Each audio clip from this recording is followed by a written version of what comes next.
நீங்கள் பார்த்து கொண்டிருப்பது 24 நியூஸ் தமிழ். பழனியில் உலக பட்டினி தினத்தை முன்னிட்டு தமிழக வெற்றிக் கழகத்தின் சார்பாக அன்னதானம் வழங்கப்பட்டது. திண்டுக்கல் மேற்கு மாவட்டம் பழனியில் உலக பட்டினி தினத்தை முன்னிட்டு மனிதன் உழைப்பதற்கு முக்கியமான காரணம் உணவு. ஆனால் பெரும்பாலான மக்களுக்கு சத்தான உணவு கிடைப்பதில்லை.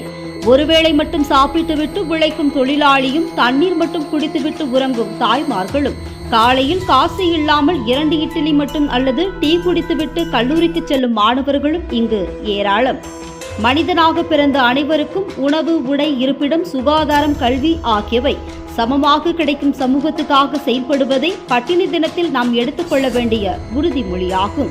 அதன் ஒரு பகுதியாக தமிழக வெற்றிக் கழக தலைவர் விஜய் ஆணைக்கிணங்க கழகத்தின் பொதுச் செயலாளர் ஆனந்த் வழிகாட்டுதலின்படி அடிவார பகுதிகளில் பொதுமக்களுக்கு மாவட்ட செயலாளர் கார்த்திக் ராஜா, மாவட்ட செயற்குழு உறுப்பினர் பாலன் ஆகியோர் தலைமையில் அறுசுவை அன்னதானம் 1000க்கும் மேற்பட்டோருக்கு வழங்கப்பட்டது. இந்நிகழ்வில் இணைச் செயலாளர் விஜய் சிவா, நகர செயலாளர் மிதுன் மற்றும் ஒன்றிய நகர மாவட்ட நிர்வாகிகள் கலந்து கொண்டு நிகழ்வை சிறப்பித்தனர். 24 நியூஸ் தமிழ் செய்திகளுக்காக திண்டுக்கல் மாவட்ட செய்தியாளர் ஆஷிக் அலி.